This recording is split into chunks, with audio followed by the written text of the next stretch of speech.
অগ্নিঝড়ে জুলাই আগস্টের পর আবারও উত্তাল ঢাকার রাজপথ। শেখ হাসিনা সরকার পতনের পর আবারও আওয়ামী লীগ নিষিদ্ধের দাবিতে ঐক্যের আহ্বান জানিয়েছে ছাত্র জনতা, যাতে অংশ নিয়েছেন রাজনৈতিক দলসহ অনেকেই। আওয়ামী লীগকে নিষিদ্ধের বিষয়টি গুরুত্বের সঙ্গে বিবেচনায় নিয়েছে অন্তর্বর্তী সরকার।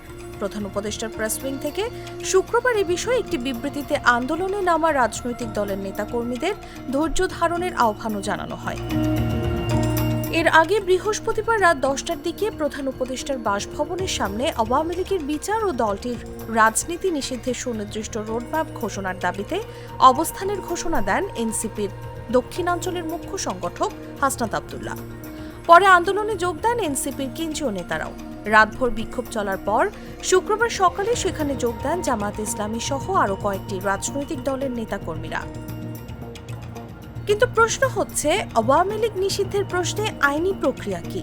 আদৌ কি এর বাস্তবায়ন সম্ভব?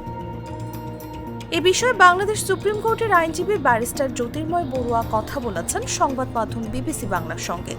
তিনি বলেন, পলিটিক্যাল পার্টি অধ্যাদেশ 1978 এবং সন্ত্রাস বিরোধী আইন 2009, এই দুটি আইনের মাধ্যমে রাজনৈতিক দল বরখাস্ত, সাময়িক অথবা আজীবন নিষিদ্ধের সুযোগ রয়েছে। তবে এখানে অনেকগুলো বিষয় বিতর্ক বা বিবেচনার সুযোগ রয়েছে। পলিটিক্যাল পার্টি অধ্যাদেশ 1978-এর বিধান অনুযায়ী রাজনৈতিক দল বা তাদের কর্মকাণ্ড যদি বাতিল করা হয়, তাহলে হাইকোর্টের কাছে রেফারেন্স আকারে পাঠাতে হয়, যা হাইকোর্ট মামলার মতো করে দুই পক্ষের শুনানি করেন। বিধিমালা অনুযায়ী দেশের স্বাধীনতা, সার্বভৌমত্ব, নিরাপত্তা ব্যত্যয়, সন্ত্রাসমূলক কর্মকাণ্ডে লিপ্ত থাকার মতো কতগুলো নির্দিষ্ট বিষয়ে যদি সুস্পষ্ট অভিযোগ থাকে, তাহলেই হাইকোর্টের রেফারেন্স আকারে পাঠানো যায়।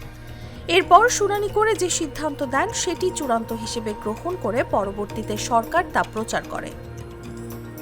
এছাড়াও সন্ত্রাস দমন আইনেও এটি করার সুযোগ রয়েছে বলে জানান এই আইনজীবী।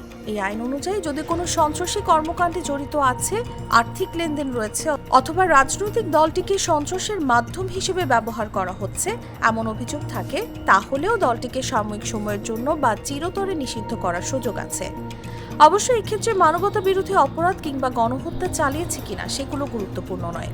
সাময়িক উত্তেজনার জন্য অনেকে মনে করছেন আওয়ামী লীগকে বিনাশ করতে এটাই একমাত্র পথ, কিন্তু আসলে তা ভুল বলেই মনে করেন এই আইনজীবী। দল হিসেবে আওয়ামী লীগের সন্ত্রাসী কর্মকাণ্ড করার বিষয়টি প্রমাণ করা সম্ভব কিনা এমন প্রশ্নের জবাবে ব্যারিস্টার আহসানুল করিম জানান, পলিটিক্যাল পার্টিস অর্ডিন্যান্স 1978 কিংবা সন্ত্রাস বিরোধী আইন 2009, এই দুটি আইনে প্রমাণ ও যুক্তিতর্ক করার তেমন কোনো সুযোগ নেই।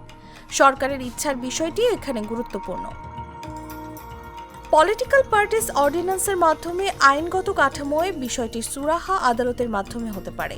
তবে সন্ত্রাস বিরোধী আইনে জামায়াতের মতো একইভাবে নিষিদ্ধ করা হলে নির্বাহী আদেশে এটি যথার্থ কিনা সেই প্রশ্ন অতীতের মতো আবারও উঠবে বলে মনে করেন এই আইনজীবী। তাসলিমা তিথি, জাগো নিউজ, ঢাকা।